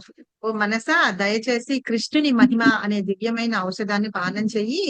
మోహ మహా రోగాన్ని నయం చేస్తుంది. మనస్సు ధ్యాన మగ్నం చేసేటట్లుగా మునులకు ప్రేరణ కలిగిస్తుందట. వాళ్ళందరూ మునులు కూర్చొని ఉంటారు, భగవంతుడి నామాన్ని ధ్యానం చేస్తూ ఉంటారు కదా. వాళ్ళ ఆ ధ్యానంలో ఉండేటట్టుగా వాళ్ళని ప్రేరణ కలిగిస్తూ ఉంటుందట. దైత్యుల పీడను కలిగించుటకు ఇది ఆ దివ్యమైన ఔషధం. దైత్యులు అంటే దేవతలు అన్నమాట. ముల్లోకాలకు తిరిగి ప్రాణం పోసేది ఈ ఔషధం. భక్తులకు అనంతమైన హితాన్ని చేకూరుస్తే ఏకైక ఔషధం ఇది. నిజంగా కేవలము ఈ ఔషధము భౌతిక అస్తిత్వ భయాన్ని నశింపచేసి మనుషులందరికీ శ్రేయస్సును చేకూరుస్తూ ఉంటుందట. ఏంటిది అంటే కృష్ణుని యొక్క నామ ఔషధం. సో ఇంకొకటి ఈ సేమ్ ఇట్లాగే కొంచెం రిఫరెన్స్ ఉంటుంది. అది 10th క్యాంటోలో ఫస్ట్ చాప్టర్ లో 4th శ్లోకం అన్నమాట. నివృత్త తనై ఉపగీయమాన భవౌషధ గోత్ర మనోభిరామ కా ఉత్తమ శ్లోక గుణానువాద ఉమాన్ విరజ్యేత వనాపశుద్ధ. అయితే భగవంతుడి నామము దివ్యమైన ఔషధం అని చెప్తుందన్నమాట. సింపుల్ గా చెప్పేస్తాను. ఉమాన్ విరజ్యేత వనా పశుఘ్న. మనందరం ఎట్లా ఉన్నంట? పశువుల్లాగా ఉన్నంట మనం. పశువులకి భగవంతుడి నామం జపించడం, స్నానాలు చేయడం, తినడం ఏముండదు. వాటికి చేసేవి 4 కదా. Eating, sleeping, mating, defending. So ఆ 4 ఉన్నాయి. ఆ 4 మనం కూడా చేస్తుంటే వాటికి మనకి డిఫరెన్స్ ఏముంది? మనం మనిషి జన్మ ఎత్తినందుకట మనోభిరామం అంటే భగవంతుడి ఆ రాముడి యొక్క నామంట మనందరికీ దివ్యమైన ఔషధం అంట. కానీ మనం దాన్ని వదిలిపెట్టేసి మనం ఏం చేస్తున్నాంట? పశువుల్లాగా మనం బ్రతుకుతున్నాము అని చెప్పేసి ఇది 10th క్యాంటోలో ఇదొక శ్లోకం. కాబట్టి మనందరం ఏం చేయాలట? ఏం చేయాలి? భగవంతుడి నామాన్ని జపించాలన్నమాట. అదే ఇక్కడ కొరత ఉంది అని చెప్పేసి ప్రభుపాద ఏం చెప్పారు? అర్థమైంది. ఈ ఆధ్యాత్మికత అనేది వీళ్ళందరికీ లోపించింది కదా. అందుకనే వీళ్ళు ఇలాగ పశువుల్లాగా బతుకుతున్నారు, అందుకనే ఇలా ఉన్నారు అని చెప్పి అది ముందు వీళ్ళల్లోకి చెప్పాలి అని చెప్పి శ్రీల ప్రభుపాద స్టార్ట్ చేయడానికి ఆయన నిర్ణయించుకుంటారు. అలా ప్రచారం చేయడానికి ఆయన ఆలోచించుకొని చేస్తారు. సో భక్తి వినోద ఠాకూర్ గీతాలు అని చెప్పాను కదా. మనం చదువుకునే చాలా గీతాలు, మనం పాడుకునేవి రోజు పాడుతూ ఉంటాము. ఆ గీతాల్లో చాలా మంచి మంచి గీతాలు ఉన్నాయి. కీర్తనలు అంటాము.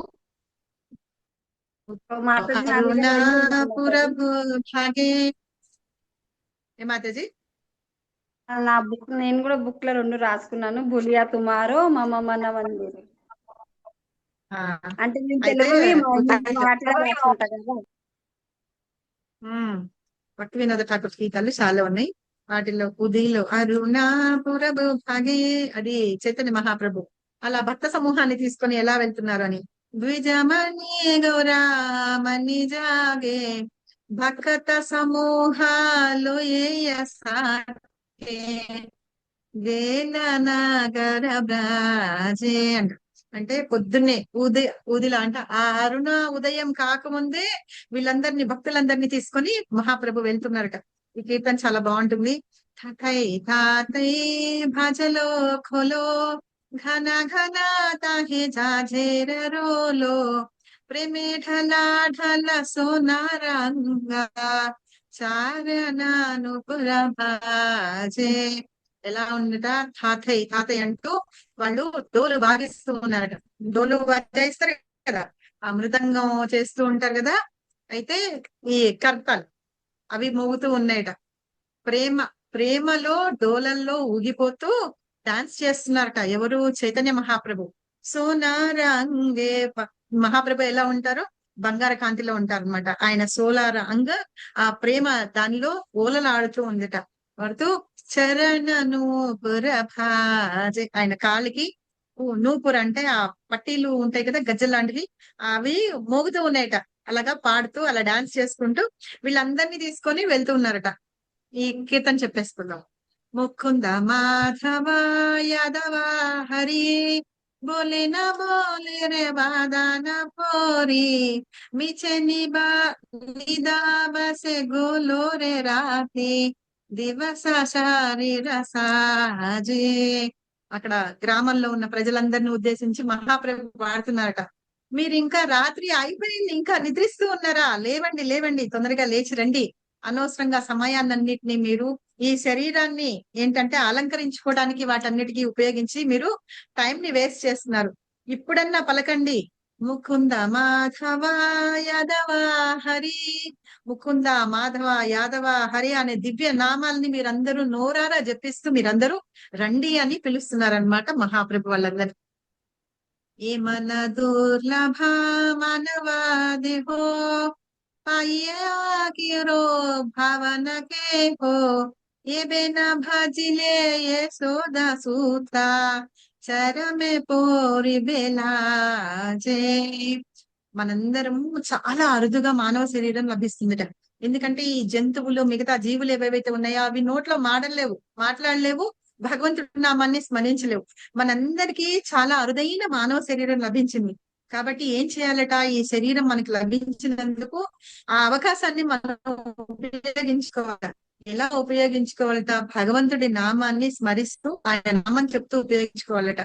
ఇప్పుడు మీరు ఆ యశోద తనయుడు ఎవరైతే ఉన్నారో, కృష్ణుడు ఎవరైతే ఉన్నారో, మీరు భజించలేదనుకోండి, ఆయన నామాన్ని భజించలేకపోతే మరణ సమయంలో చాలా దుఃఖానికి. ఇప్పుడు మన సాధన చేస్తేనే కదా లాస్ట్ మూమెంట్ లో మనం భగవంతుడి నామాన్ని మనం చెప్పుకోగలము. అయితే ఆ దుఃఖం అనేది మీకోసం వేచి ఉంటుంది. కాబట్టి ఇప్పటి నుంచే మీరు భగవంతుడి నామాన్ని, ఆ యశోద తనయుడి నామాన్ని మీరు జపించండి అని చెప్తున్నారు అనమాట. ఉదిత తపన হইলে আস্থা দিনা গেল বলে হবায় ব্যস্তা তবে কেন বালাস হয়ে నా భజా హృదయ రాజే. సూర్యోదయం అవుతుంది కదా, ఆ సూర్యోదయము సూర్యాస్తమయాలు ప్రతిరోజు అలాగా ఒకదాని తర్వాత సూర్యోదయం అయిందంటే సూర్యాస్తమయం అవుతుంది.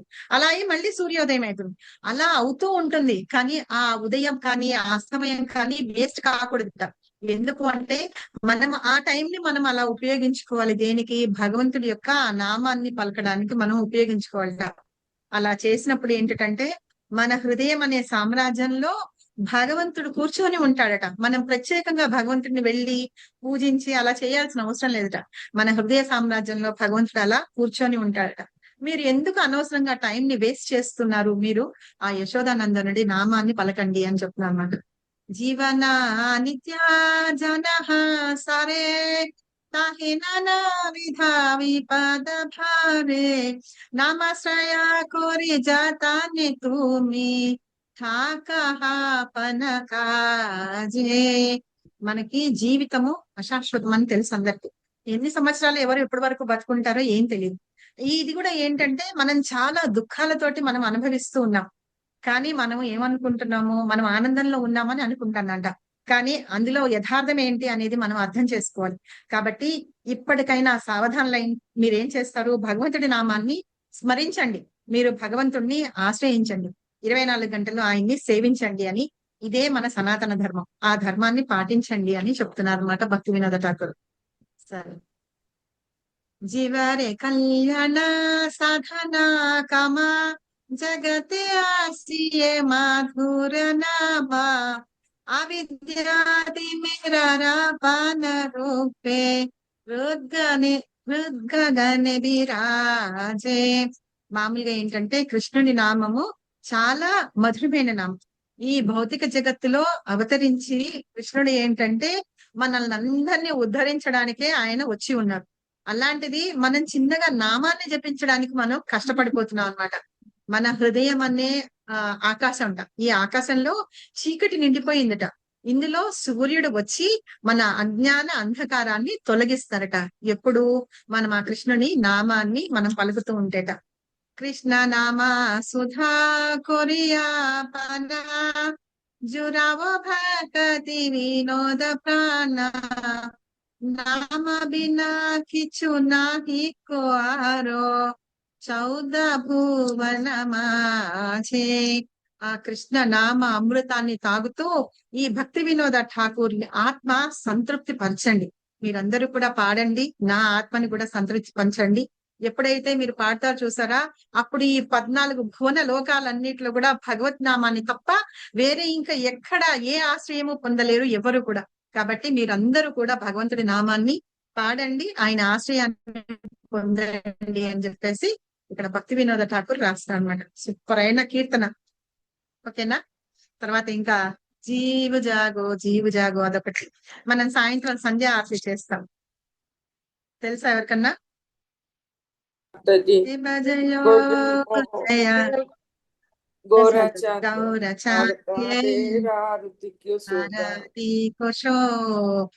అది కూడా. తర్వాత ఇంకా చాలా మంచి మంచి గీతలు ఉన్నాడు.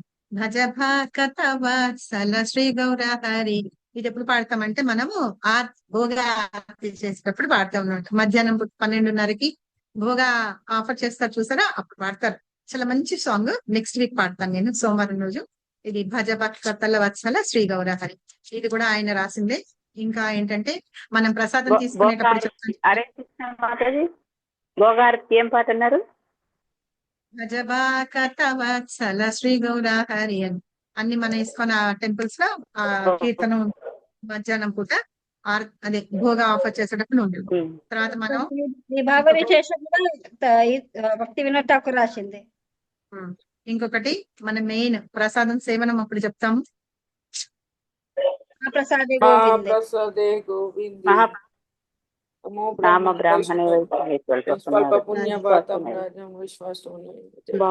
అదొకటి. మళ్ళీ గోత్రమే నిత్యానంద మహాజన్ పాతీయ నామ కట జీవేర కరణ్ అదొకటి. తర్వాత ఇంకొకటి చాలా మంచి సాంగ్ అన్నమాట.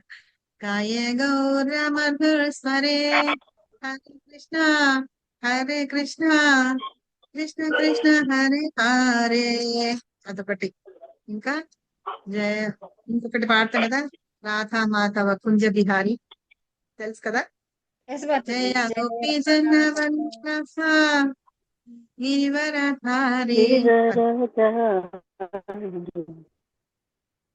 మనం అంటే క్లాస్ స్టార్ట్ చేసే ముందు కీర్తన చేస్తాం అన్నమాట. అది మీరు ఇప్పుడు పాడింది ఒక లైన్ చెప్పండి మాతాజీ. ఏది? ఇప్పుడు మొత్తం మీరు ఎక్స్ప్లెయిన్ చేసింది, మీరు ఇందాక ఎక్స్ప్లెయిన్ చేసింది మొత్తం. అదా ఉండండి ఒక నిమిషం. ఉదిలో అరుణ పూరబు భాగ్య. ఉదిలో అరుణ పూరబు భాగ్య. ఓకే. జయ రాధ మాధవ జయ కుంజ బిహారీ, అది కూడా భక్తి వినోద ఠాకూర్ రాసింది. అలాగే యశమతి నందన బ్రజ జనో నాగర, తెలుసు కదా ఇది కూడా. అది ఎస్ మాతాజీ. ఇంకా చాలా ఉన్నాయి కీర్తనలు. కృపా బిందు ఆ అలాగా చాలా ఉన్నాయి. ఈ బులియా బులియా తుమారా సంసారే ఇంకోటి అసియా. కూడా ఉంది మాతది, నారదముని బజాయే మాతాజీ వీణ. అన్ని అద్భుతాలే ఉన్నాయి మాతాజీ, ఏవి బాగాలేదని లేదు. ఇంకా భావాలు చదవాలి మాతాజీ, ఆ, అట్లే ఇంకొకటి మనం లోతుకు దిగిపోతాడు మనసులోకి మాతాజీ. ఇంకోటి మనము ఏకాదశి రోజున పాడతాం చూసారా, ఏంటిది గుర్తుందా? శుద్ధ భక్త చరణ శుద్ధ రేణు భజనానుకూల. అదొకటి. ఓహే వైష్ణవ ఠాకుర దయరా సాగర కరుణ కోరి. గురుదేవ్ కృప బిందు దియా పురాయే దాసే తృణాపేకాతిహీనా. అదొకటి. ఇంకా చాలా ఉన్నాయి, చాలా చాలా కీర్తనలు ఉన్నాయి. ఇవన్నీ కూడా ఎవరు భక్తి మాతాజీ వినోద చిన్నది ఠాకూర్ భజన రాశారన్నమాట. మాలిక ఉంది కదా మాతాజీ, దాంట్లో ఉంది మాతాజీ ఇవన్నీ. ఉన్నాయి తర్వాత విభావరి శేష ఇందాక మాతాజీ చెప్పారు కదా, అది ఇలాగా మన మన మందిరే రానిసి కృష్ణ మురారి శ్రీకృష్ణ మురారి. సో ఇవన్నీ అన్నమాట. ఇంకా చాలా కీర్తనలు ఉన్నాయి. ఇవన్నీ కూడా మన ఎవరు రాసింది? భక్తి వినోద ఠాకూర్ రాసింది. ఠాకూర్ రాసింది. ఇది ఏమన్నా ఎవరికన్నా డౌట్స్ ఉన్నాయా? ఏం లేవా? రికార్డింగ్. వాంఛకల్పతరుభ్యశ్చ కృపాసింధుభ్యైవ చ పతితానాం పావనేభ్యో వైష్ణవేభ్యో నమో నమః. అలాంటి కొట్టి వైష్ణవానికి జై, ఇప్పుడు ఆకరణికి కృష్ణుల ప్రభుపాదికి జై, శ్రీల గురుదేవుకి జై, నీత గౌర సుతనాథ్ ప్రేమానందకి. మాతాజీ ఇవాళ ఒక దేవేంద్ర మాతాజీని కొత్తగా జాయిన్ అయినరా మన గ్రూప్ లో?